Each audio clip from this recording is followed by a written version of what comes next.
በድያቸዋለሁ። አራት አለ ፋናንዬ ይቅር በይኝ እናቴ ፈቲ አባይ። በእውነት ልጁ በዚህ ሁኔታ ውስጥ እያለ ቪዲዮ እንዲሰራ ማድረግ ማግባብ አይደለም። እኔ ራሱ ቪዲዮ አሁን ይሄንን ስሰራ የዚህ ልጅ ምስል ስጠቀም በጣም ብዙ ሰዎች ተጠቅመውት ስላለና ምንም ማድረግ ስለማልችል እንደ ሐሳብ ላስቀምጥበት ነው። የመጀመሪያ ሐሳቤ ፍሬዘር ላይ ነው።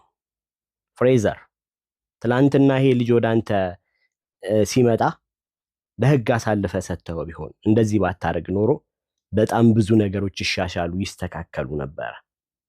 ብዙ ነገሮች ዛሬ እንዲገርጥቶ የምታየው ልጅ ትላንት ቲዩብ የሰራህበትና ዶላሮችን ያገኘህበት ልጅ ነው።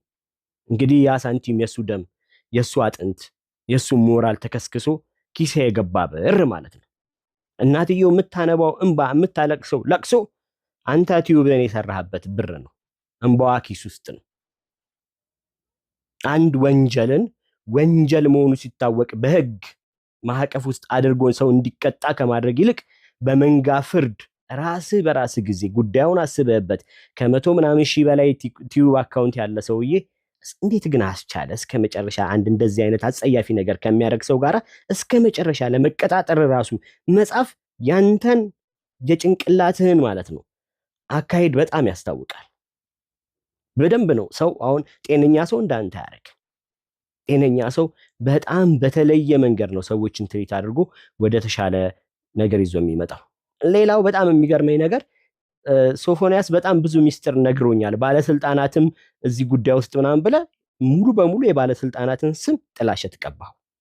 ሰው የትኛው ባለስልጣን ማን ነው ባለስልጣን ምናምን ባለስልጣን ውስጥ ያለ እንዴ ብለው እንዲያስብ ከዛም ምን አልክ ደግሞ ለሱ ለህይወቱ ስለሚሰጋ ነው። ከዚህ በላይ ምን ሞት አለ? ከዚህ በላይ ምን መቀበር አለ? ተቀብሯል እኮ ሞቷል እኮ ባንተ። ጋዜጠኛ ሶፎንያስ ብዙ ነገር እየተባለ ይገኛል። ነገር ግን እንደዚህ በዚህ ሁኔታ ውስጥ ባለበት ሰዓትም ቪዲዮ ቀርጸው የሚለቁ ሰዎች ሊጠነቀቁና ከዚህ ድርጊታቸው ሊቆጠቡ ይገባል። ይህ ሰው በሕክምና ላይ ያለም እሱን ቪዲዮ ቀርጾ መልቀቅ ምን የሚሉት ነገር ነው? እንደውም ደግሞ በህግም የሚያስጠይቅ ነው። የታማሚውን መብቶችም የሚጋፋ ነው። ይሄ ሰው ቀደም ብሎ እንደዚህ ነበር። ነገር ግን በአንድም ሆነ በሌላ ምክንያት አሁን ላይ በዚህ እጅግ አሳዛኝ በሆነ ሁኔታ ውስጥ ይገኛል። ማንም ሰው የቆመ ቢመስለው እንዳይወድቅ ይጠንቀቅ እንዲል መጽሐፉ ሁላችንም ታዲያ በተለይም ደግሞ በቅርብ ሆነን የዚህ ልጅ ወደ ሚዲያ እንዲመጣ የተለያዩ ቪዲዮዎችን እየቀረጽን የምንለቅ ሰዎችም ቆም ብለን ብናስብ መልካም ነው ላለው።